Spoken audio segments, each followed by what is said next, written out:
Welcome to Family History Mysteries, a podcast that tells the stories uncovered through family history research, the unexpected stories of everyday people. I am an avid family historian who has been compiling my family tree for over 15 years, with nearly 20,000 people recorded in my trees.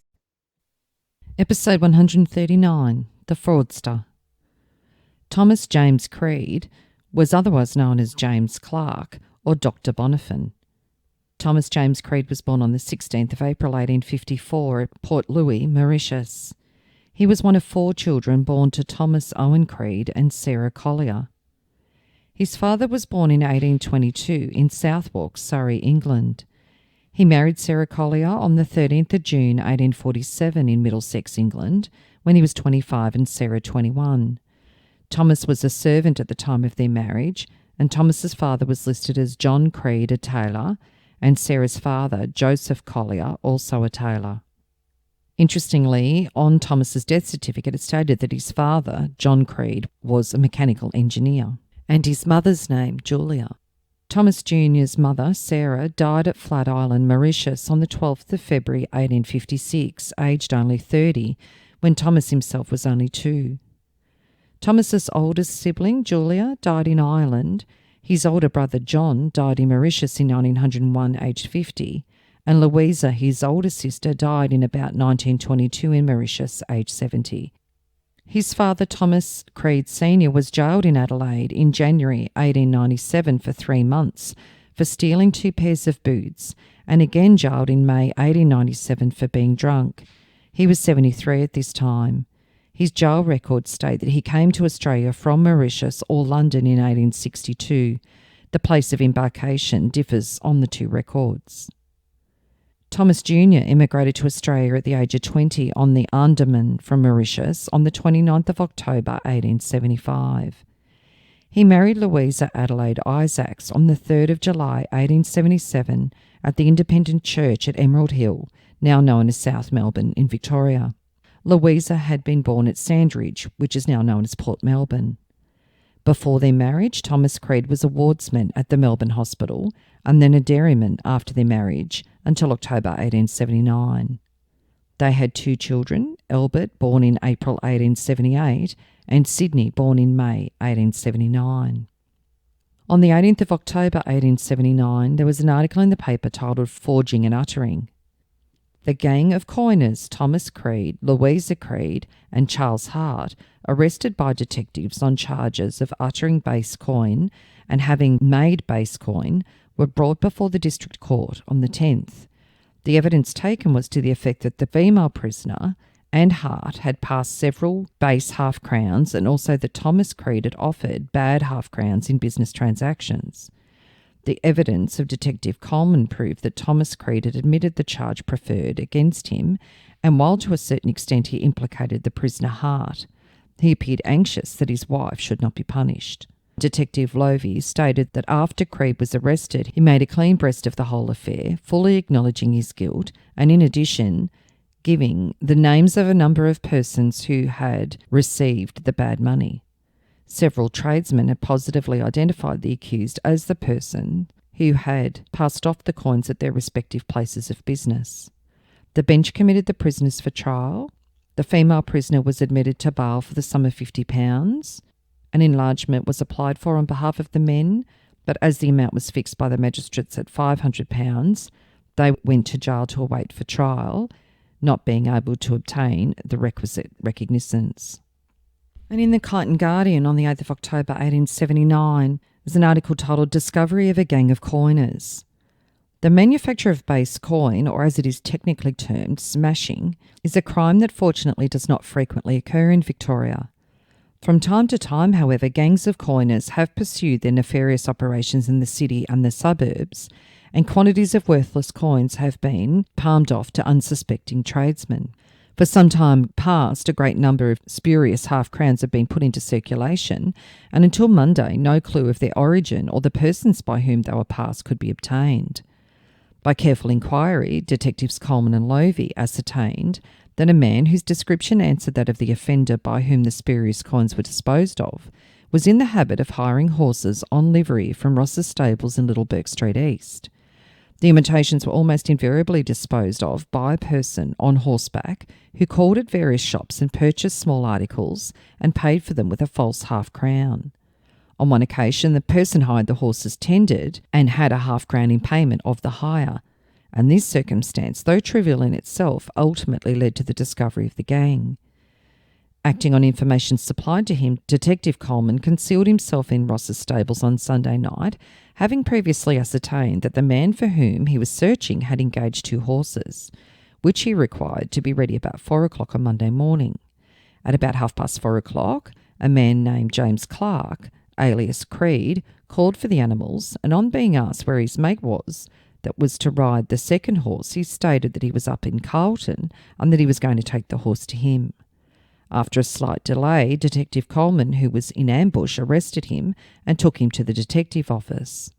Upon being searched there, only 8 shillings and 6pence in good money was found upon him, but he eventually admitted that he had coined a quantity of spurious money and had sought to make out that no one else was implicated in the matter.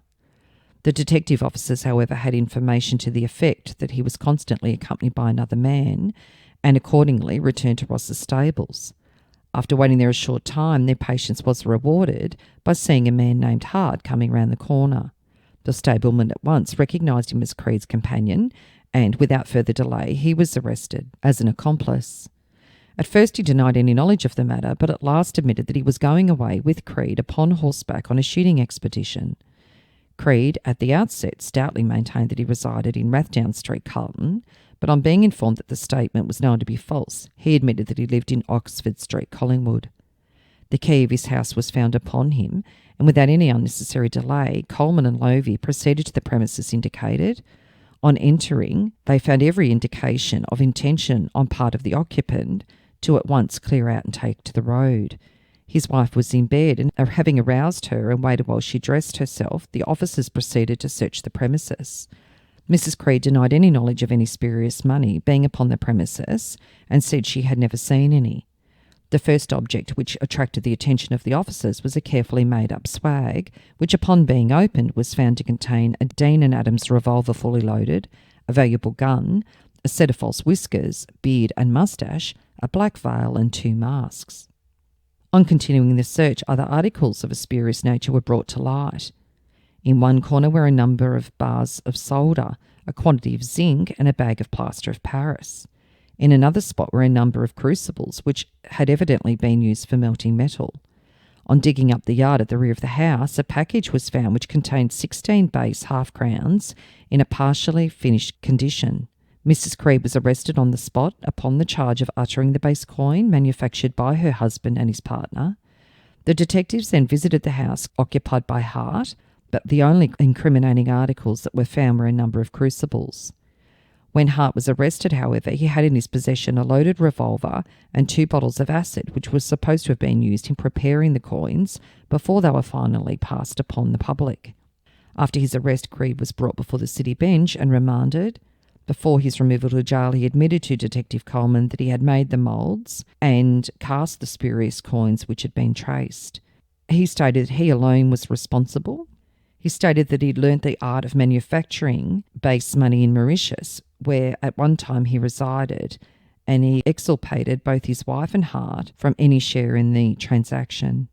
The manner in which the coins were disposed of was very ingenious, and there is every reason to believe that Hart had as much to do with it as Creed.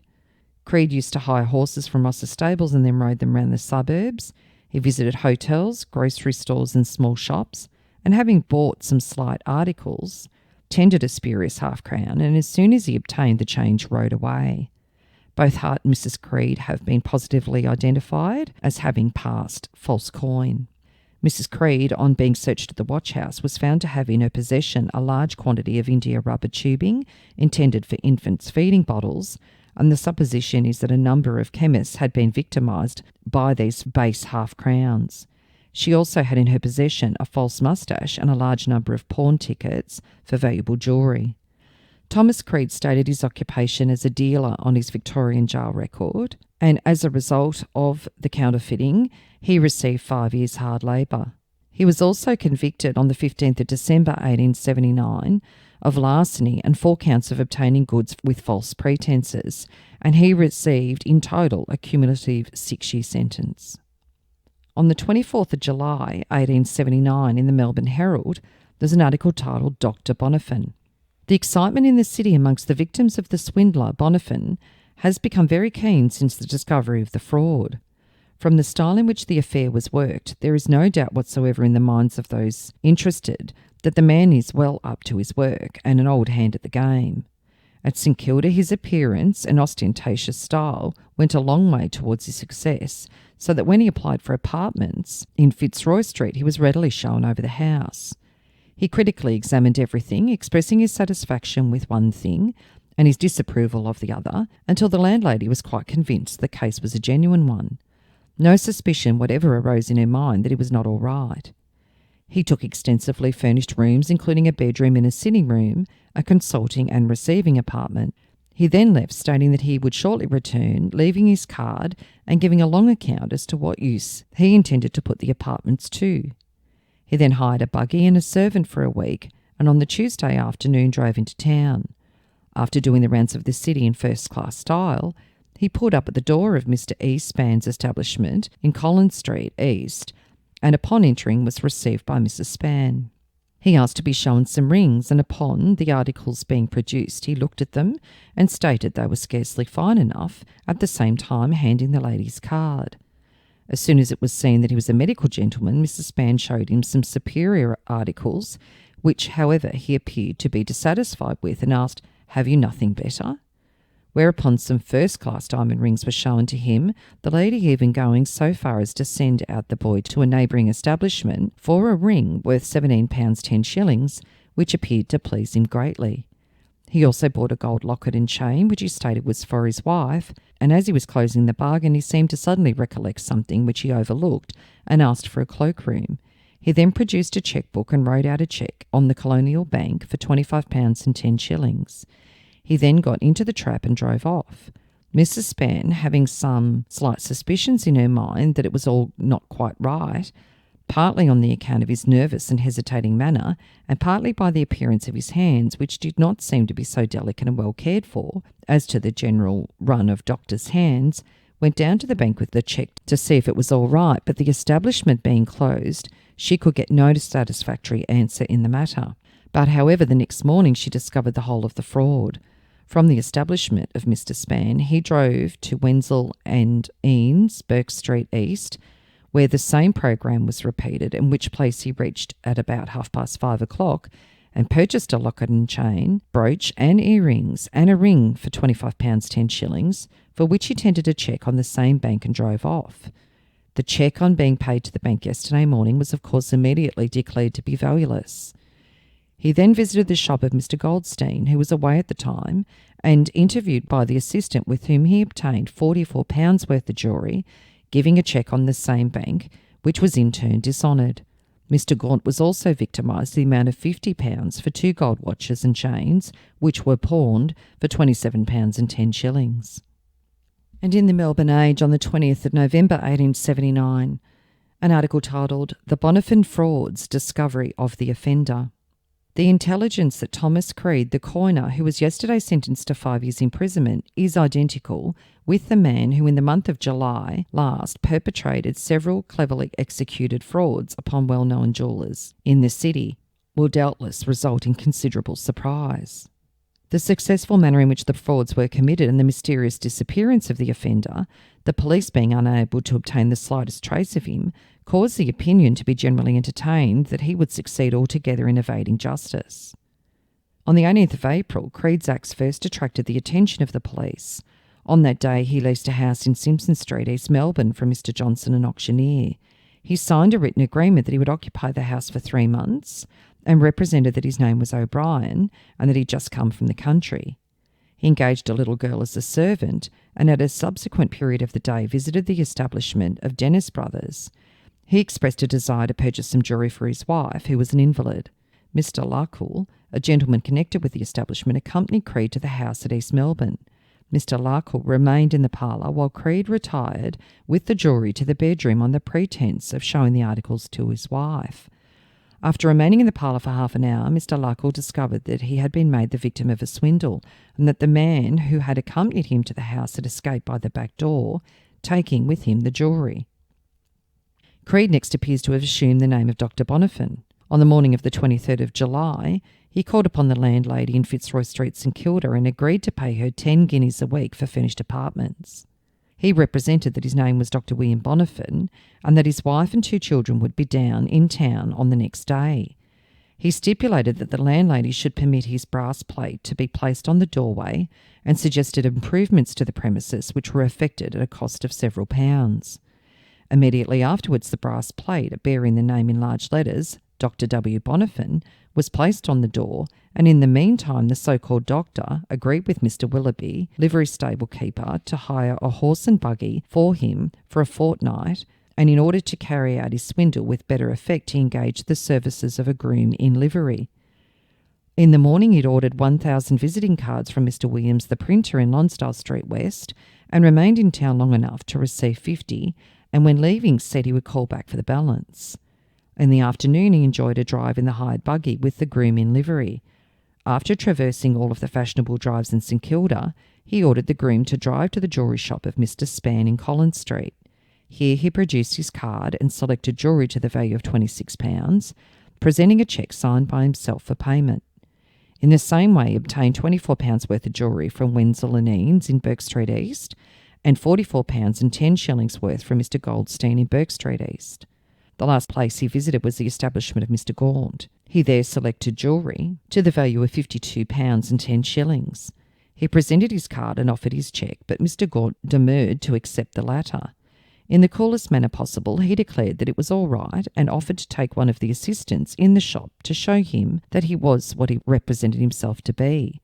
The offer was accepted, and when Mr. Gaunt's assistant saw the brass plate, he permitted Dr. Bonnefin to take the jewellery.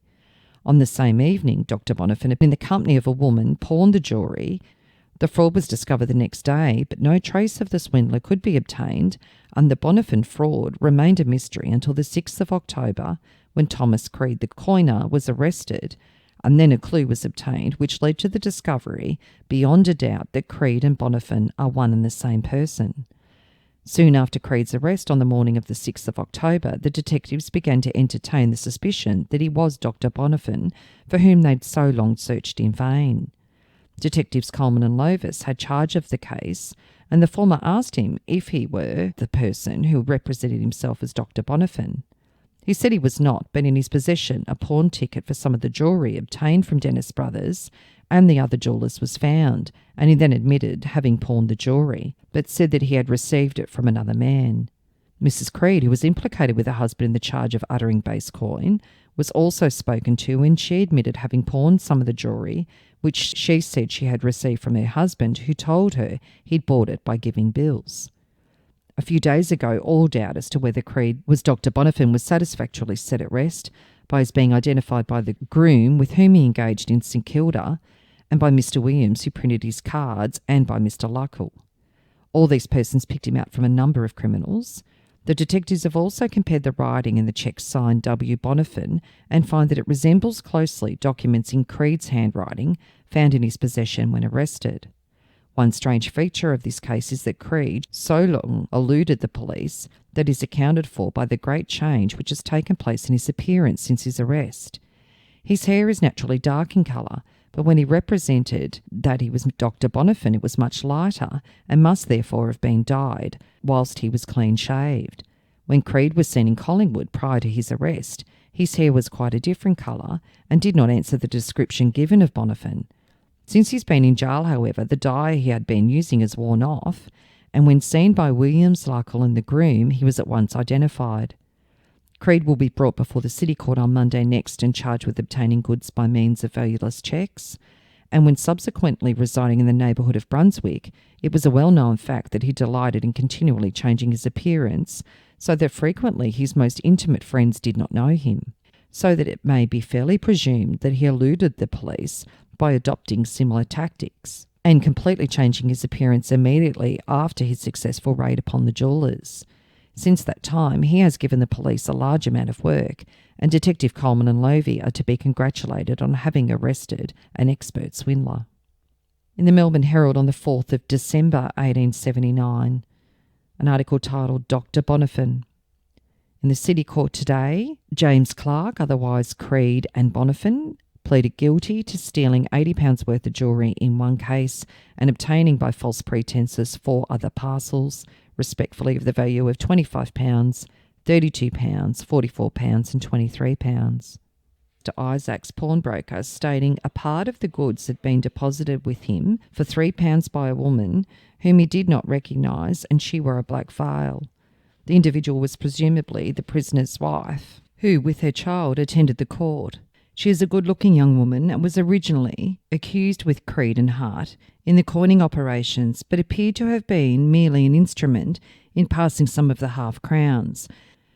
On the 20th of December 1879, sentences. James Clarke, alias Dr. Bonnefin, was brought up for sentence on 5 charges of obtaining goods under false pretenses. His Honour sentenced him to 2 years' imprisonment on the charge preferred by Dennis Brothers, and 1 year for each of the 4 other charges, making 6 years' imprisonment, cumulative on a sentence of 5 years, which he is now undergoing for coining.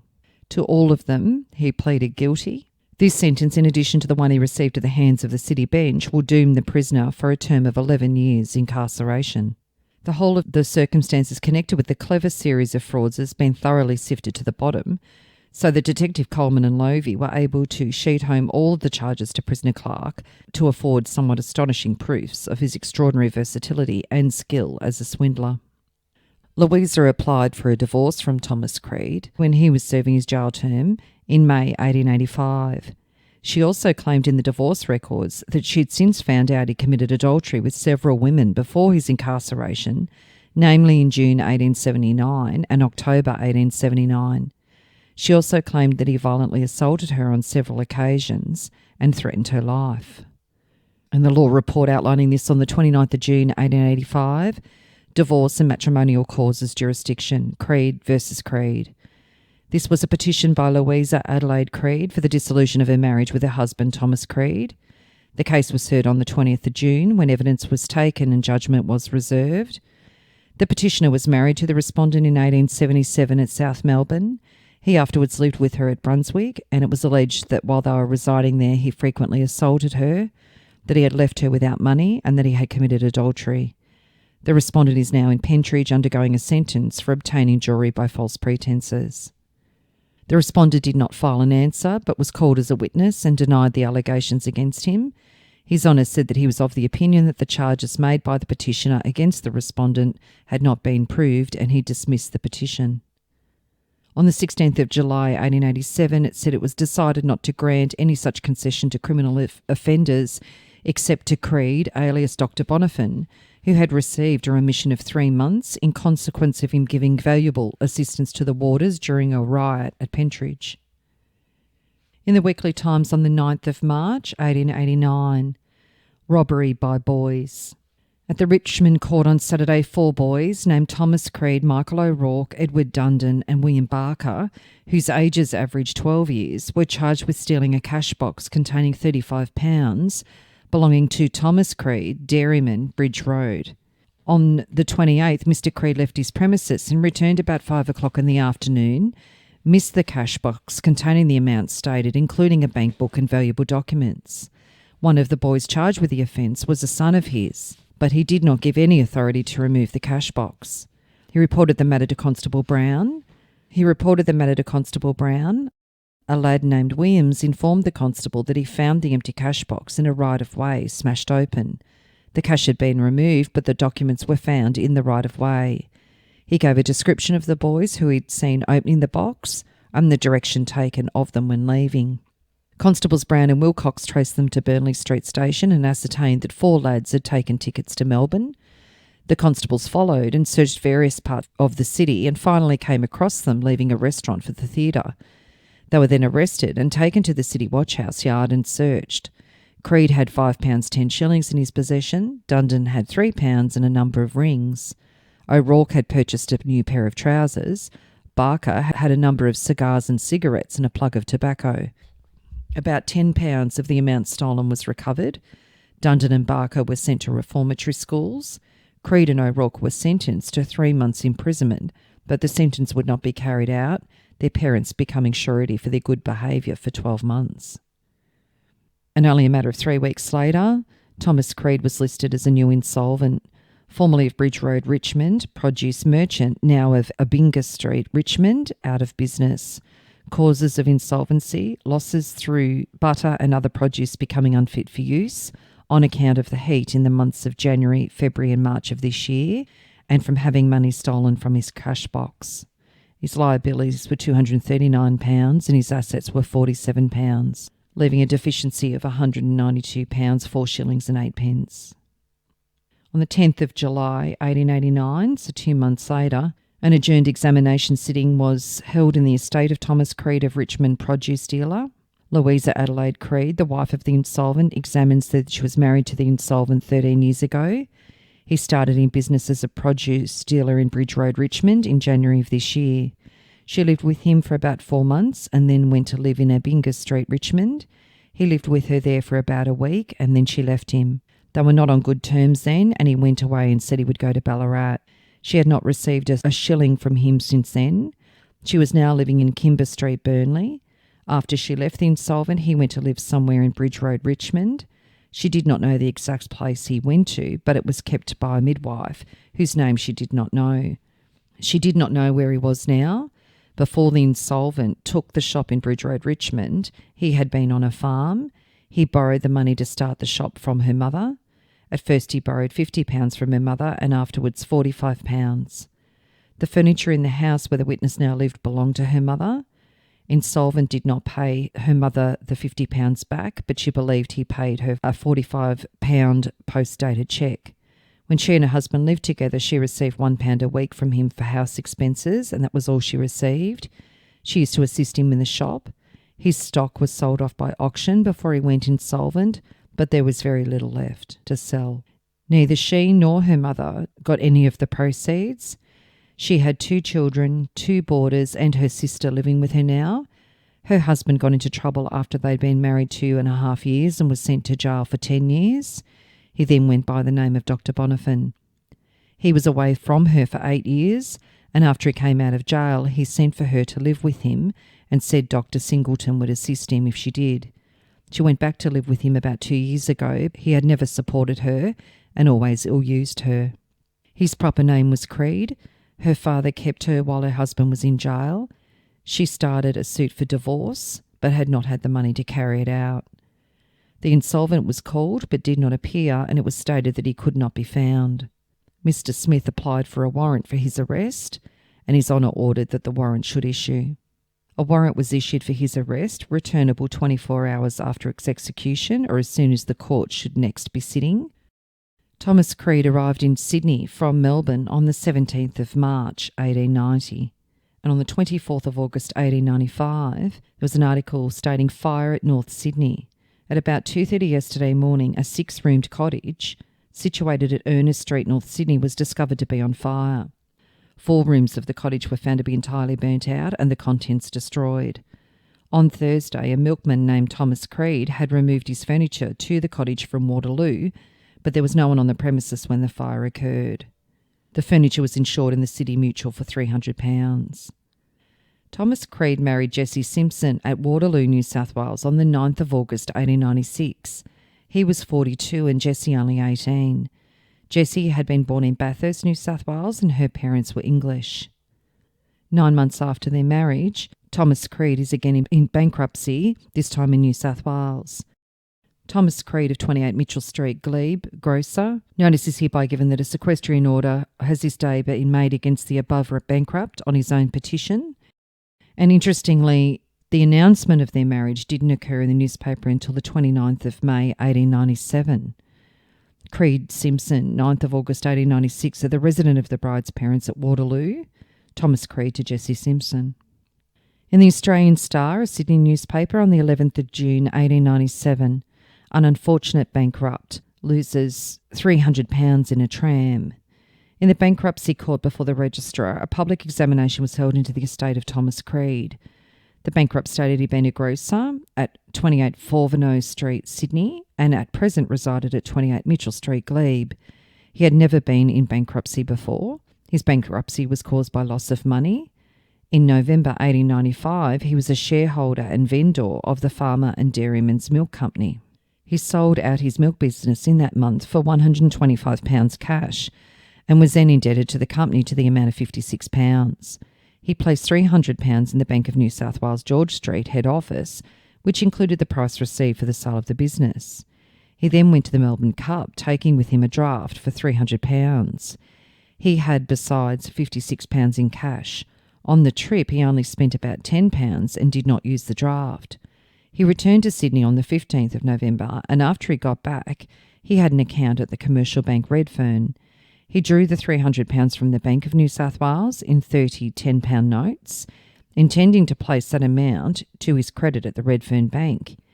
He got the money out at 1:30 after lunch and put the notes inside the elastic band of his pocket book and put it in the outside pocket of his coat so he could keep his hand on it.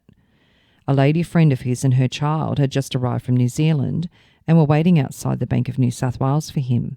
With them he went to Enmore, and when he returned to the Redfern railway station it was 3:00, and it was then too late to bank his money. He then went to Bayswater Road to Miss Oliver's and had tea there. He left there about 7:30 in the evening and then had the money in his possession. He took a cable tram to Sydney on his way home to Waterloo, and when he got to Elizabeth Street he saw his tram waiting and jumped on. This was the only time he took his hand off his money. Before he got to Market Street he found he'd lost the money. He went back at once but could not find any trace of it. He reported the matter immediately to the police. His pocketbook, empty, was afterwards found in the last tram to Glebe Point that night by the tram guard. This circumstance he did not hear of for some months afterwards. The bankrupt was ordered to file accounts showing his receipts and disbursements for 2 years. And then, interestingly, on the 21st of January 1910, so 13 years after that article about his money, again a marriage notice put in. Creed Simpson, 9th of August 1896, at 60 Elizabeth Street, Waterloo. Thomas Creed of Redfern to Jessie Simpson of Waterloo. Present address 16 Thurlow Street, Redfern. On the 5th of May 1910, a title of an article called Bolt at Moore Park. A runaway terminating in serious injury to a milk carter named Thomas Creed, 54, occurred in Cleveland Street, Moore Park this morning. Creed was driving along Dowling Street and had just turned into Cleveland Street when his horse shied and bolted. The frightened animal had not gone far when the vehicle overturned and pinned Creed beneath it. He was extricated in a semi-conscious condition. The civil ambulance conveyed Creed to Sydney Hospital, where it was found he was suffering from a fractured left leg, internal injuries and shock. Thomas Creed's occupation on his son John's marriage certificate in 1927 was a milk vendor, and Thomas Creed died on the 9th of January 1933 at Punchbowl, New South Wales, aged 79. He was the storekeeper at the time of his death, and his widow Jessie was the informant.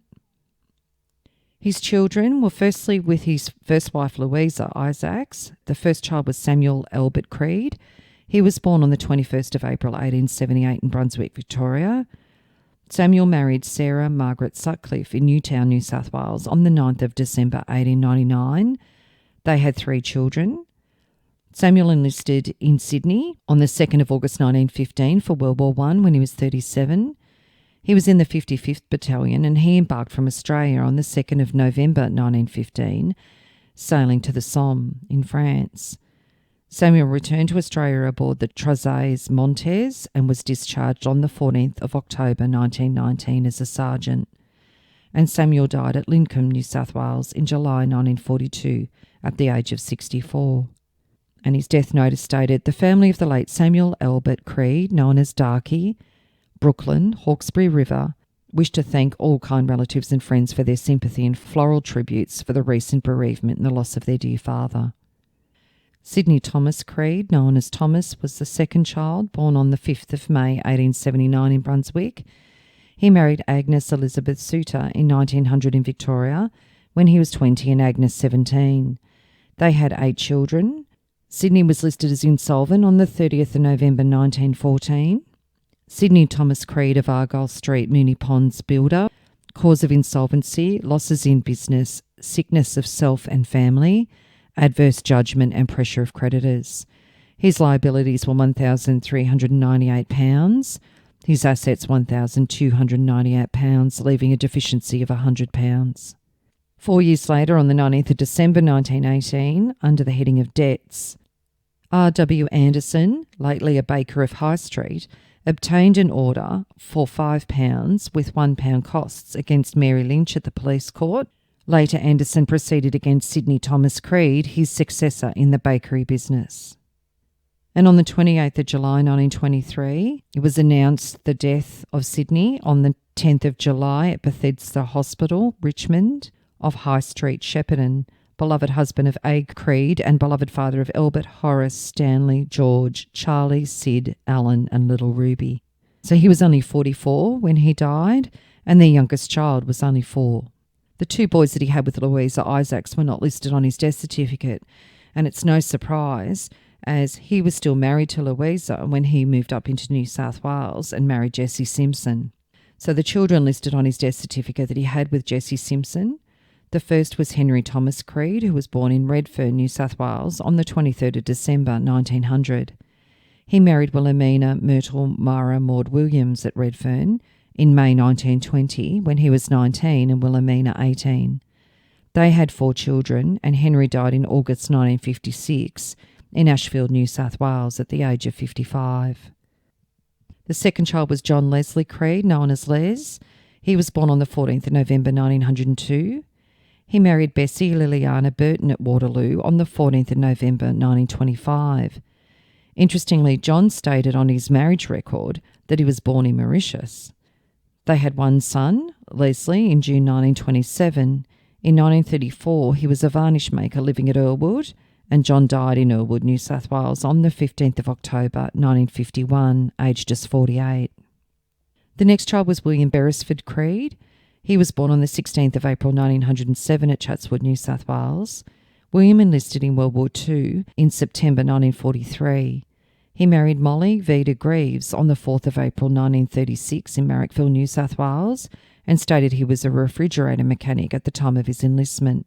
William and Molly had 2 children, Beresford William and Gloria Dawn, and William was discharged on the 2nd of October 1945.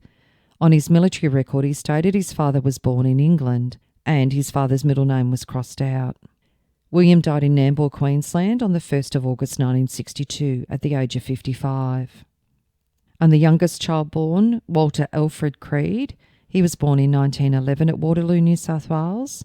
He married Phyllis Irene Hawkins in Canterbury, New South Wales in 1932. In 1936 they lived at Annandale and Walter was a bio-operator. In 1943 he was a diesel mechanic in Parramatta and they were living at Nolla Park in 1949. In 1963 he was a bus proprietor and they were living in Grafton, New South Wales, and Walter died on the 20th of June 1975 at the age of 64 in Grafton. And I will put a photo up of Thomas Creed and his second wife, Jessie Simpson. He's in a uniform of some sort.